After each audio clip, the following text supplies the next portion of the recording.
Bagaimana kalau di bawah laut Indonesia pernah ada daratan raksasa? Daratan yang menghubungkan pulau-pulau, daratan yang dilalui manusia purba, daratan yang sekarang hilang di bawah laut. Dan dalam cerita populer, kadang disebut sebagai jejak benua hilang.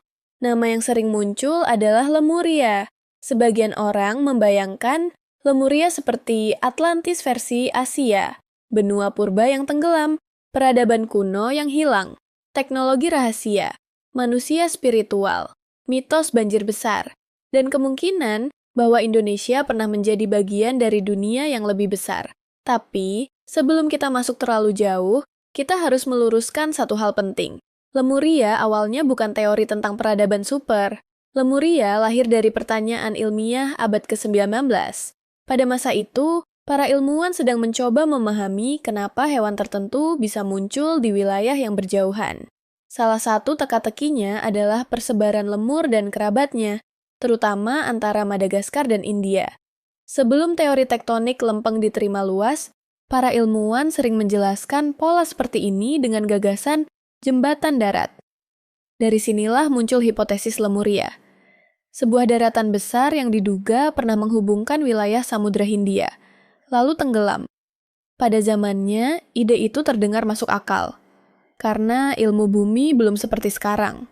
Peta dasar laut belum lengkap, tektonik lempeng belum menjadi penjelasan utama, dan para ilmuwan belum memahami sepenuhnya bagaimana benua bergerak dalam skala jutaan tahun. Tapi kemudian sains berkembang. Teori continental drift dan tektonik lempeng menjelaskan bahwa benua memang pernah menyatu, berpisah, dan bergerak. Madagaskar, India, Afrika, dan wilayah lain punya sejarah geologi yang sangat panjang melalui pecahan superkontinen seperti Gondwana. Dengan penjelasan modern itu, Lemuria sebagai benua hilang tidak lagi dibutuhkan dalam sains arus utama. Artinya, Lemuria sebagai daratan besar yang tenggelam seperti legenda, bukan bukti ilmiah yang kuat. Namun, cerita Lemuria tidak mati. Ia berubah. Dari hipotesis ilmiah lama, Lemuria masuk ke dunia spiritual, okultisme, esoterik, pseudoarkeologi, dan budaya populer. Ia mulai digambarkan sebagai negeri kuno yang hilang. Kadang dihubungkan dengan Mu, kadang disamakan dengan Atlantis, kadang dikaitkan dengan asal-usul manusia. Kadang dibawa ke narasi tentang Indonesia dan Asia Tenggara. Disinilah topiknya menjadi menarik. Karena meskipun Lemuria versi benua hilang tidak diterima oleh sains modern, ada satu hal yang benar-benar nyata. Asia Tenggara memang pernah memiliki daratan purba yang jauh lebih luas dari sekarang. Namanya Sundaland. Dan berbeda dengan Lemuria, Sundaland bukan legenda. Sundaland adalah konsep geologi yang serius. Pada masa ketika muka laut jauh lebih rendah, Sumatera, Jawa, Kalimantan, Semenanjung Malaya, dan banyak wilayah di sekitarnya bukan pulau-pulau terpisah seperti sekarang. Mereka adalah bagian dari satu lanskap besar. Daratan, sungai, hutan, padang terbuka, dan jalur migrasi manusia serta hewan. Jadi pertanyaannya berubah. Bukan lagi, apakah Lemuria pasti ada? Tetapi, apakah cerita benua hilang sebenarnya lahir dari ingatan kabur tentang daratan nyata yang tenggelam? Dan mungkinkah Sundaland adalah kunci untuk memahami kenapa Indonesia sering dikaitkan dengan misteri benua hilang? Bayangkan peta Indonesia tanpa laut dangkal di antara Sumatera, Jawa, Kalimantan, dan Semenanjung Malaya. Bukan sebagai pulau-pulau terpisah, tapi sebagai satu daratan luas. Itulah Sundaland pada masa muka laut rendah. Ketika bumi berada dalam periode glasial, banyak air terkunci dalam es di kutub dan gletser. Akibatnya, permukaan laut global turun. Di Asia Tenggara, turunnya muka laut membuat paparan Sunda muncul sebagai daratan. Wilayah yang hari ini menjadi Laut Jawa, Selat Karimata, dan sebagian Laut Cina Selatan dulu bisa berupa dataran rendah. Daratan ini bukan kosong. Ada sungai besar, ada hutan, ada savana, ada hewan, ada manusia purba yang bergerak mengikuti sumber makanan dan perubahan lingkungan. Lalu iklim berubah, es mencair, muka laut naik, dataran rendah mulai tergenang. sungai berubah menjadi selat, bukit menjadi pulau, jalur darat terputus. Dunia yang dulu tersambung mulai berubah menjadi kepulauan. Inilah bagian yang sering membuat Sundaland terasa seperti benua hilang. Karena secara literal, banyak lanskapnya memang tenggelam. Bukan tenggelam karena satu malam bencana seperti film Atlantis. Bukan karena ledakan misterius. Bukan karena hukuman dewa. Tapi karena proses naiknya muka laut selama ribuan tahun setelah zaman es. Pelan tapi besar. Dari sudut pandang manusia prasejarah, perubahan ini pasti terasa luar biasa. Bayangkan komunitas pesisir yang tinggal dekat sungai atau dataran rendah. Generasi demi generasi garis pantai bergerak. Wilayah berburu berubah. Sumber makanan bergeser. Jalur migrasi terputus. Tempat yang dulu bisa dilalui dengan berjalan kaki, akhirnya harus dilalui dengan perahu. Mungkin perubahan seperti ini ikut membentuk memori budaya. Banyak kebudayaan dunia punya cerita tentang banjir besar, laut naik, atau daratan yang hilang. Tidak semua cerita banjir harus berasal dari satu kejadian yang sama. Tetapi manusia memang hidup cukup lama untuk menyaksikan perubahan lingkungan besar. Di Asia Tenggara, Sundaland memberi konteks yang sangat menarik. Karena Indonesia modern adalah kepulauan, tapi masa lalunya pernah lebih kontinental. Kita bisa membayangkan manusia purba bergerak dari daratan Asia menuju wilayah yang sekarang menjadi Sumatera, Jawa, Kalimantan, bahkan jalur menuju Wallacea dan Sahul. Namun penting diingat, Sundaland bukan bukti otomatis adanya peradaban super seperti Atlantis. Sundaland adalah lanskap geologi dan biogeografi. Apakah di sana ada manusia? Ya, sangat mungkin dan didukung banyak bukti migrasi manusia Asia Tenggara. Apakah ada budaya prasejarah? Tentu.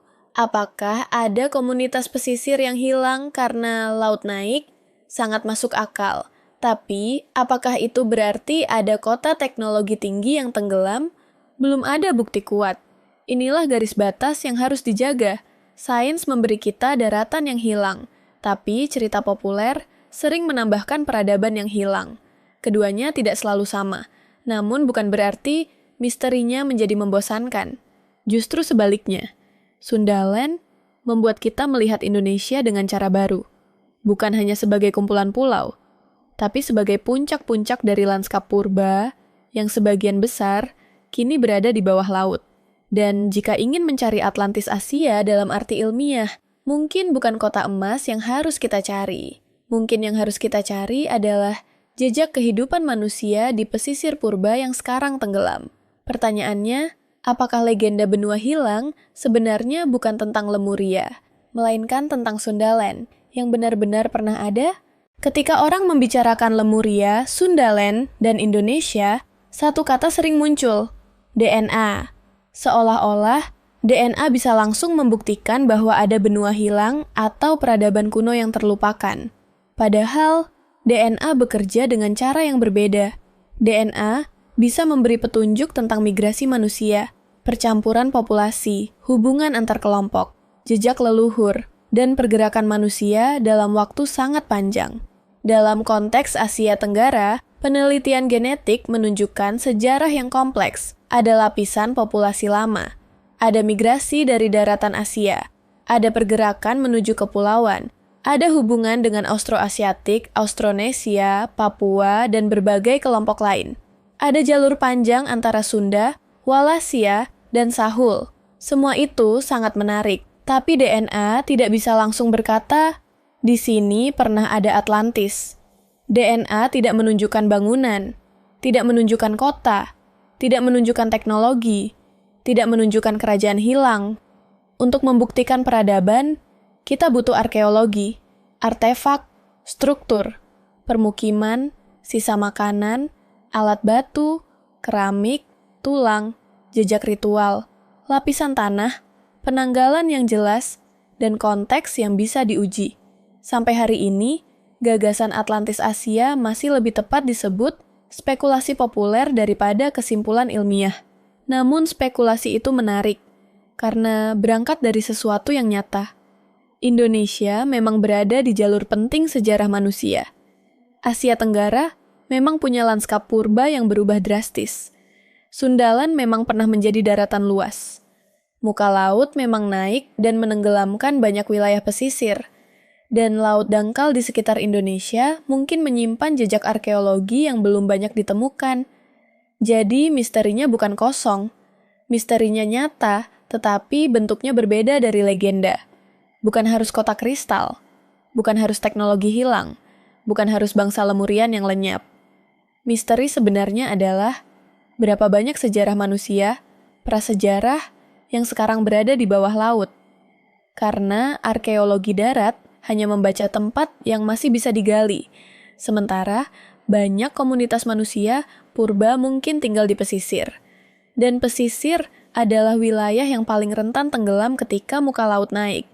Artinya, sebagian besar jejak hidup mereka bisa jadi sudah tertutup sedimen pasir karang atau laut dangkal. Disinilah masa depan penelitian menjadi menarik. Pemetaan dasar laut, arkeologi bawah air, analisis sedimen, DNA purba, studi gua, peta sungai purba, model muka laut. Teknologi remote sensing bisa membantu membuka cerita yang belum terlihat. Mungkin suatu hari kita menemukan lebih banyak bukti tentang permukiman purba di wilayah yang dulu bagian dari Sundaland. Mungkin kita menemukan jalur migrasi yang lebih jelas. Mungkin kita menemukan bahwa masyarakat pesisir Asia Tenggara jauh lebih kompleks daripada yang selama ini kita bayangkan. Tapi sampai bukti itu muncul, kita harus membedakan 3 hal. Pertama, Lemuria. Sebagai hipotesis benua hilang, Lemuria sudah tidak diterima dalam sains modern. Kedua, Sundaland. Sebagai daratan purba yang kini sebagian tenggelam, Sundaland nyata dan sangat penting untuk memahami Indonesia. Ketiga, Atlantis Asia. Sebagai narasi populer yang menarik, tetapi belum terbukti sebagai peradaban hilang. Jadi, apakah Indonesia terhubung dengan benua hilang? Jawabannya tergantung maksudnya. Kalau yang dimaksud Lemuria sebagai benua mistis, bukti ilmiahnya lemah. Kalau yang dimaksud Sundaland sebagai daratan purba yang tenggelam karena naiknya muka laut, jawabannya, ya itu nyata. Dan kalau yang dimaksud peradaban super seperti Atlantis, jawabannya, belum ada bukti kuat. Tapi justru disitulah keindahan topik ini. Antara mitos dan sains, ada ruang yang sangat menarik. Mitos membuat kita bertanya. Sains membantu kita menyaring. Geologi menunjukkan daratan yang hilang. DNA menunjukkan manusia yang bergerak. Arkeologi mencari jejak yang tertinggal. Dan laut menyimpan bagian cerita yang belum terbuka. Mungkin Lemuria tidak pernah ada seperti yang dibayangkan. Tapi Sundaland pernah ada. Dan bagi Indonesia, itu sudah cukup luar biasa. Karena di bawah laut yang kita lihat hari ini, mungkin ada sungai purba hutan, purba jalur migrasi, dan jejak manusia yang pernah berjalan di tempat yang sekarang menjadi dasar laut. Jadi menurut kamu, kisah Lemuria dan Sundaland lebih tepat disebut mitos sains atau gabungan keduanya? Tulis pendapatmu di komentar. Dan kalau kamu suka misteri sejarah geologi, arkeologi, DNA manusia, purba, dan kisah dunia yang hilang dari peta, jangan lupa subscribe ke Inner Data Set. Karena kadang, benua yang hilang bukan berada di legenda. Kadang, ia ada tepat di bawah laut yang kita lewati setiap hari.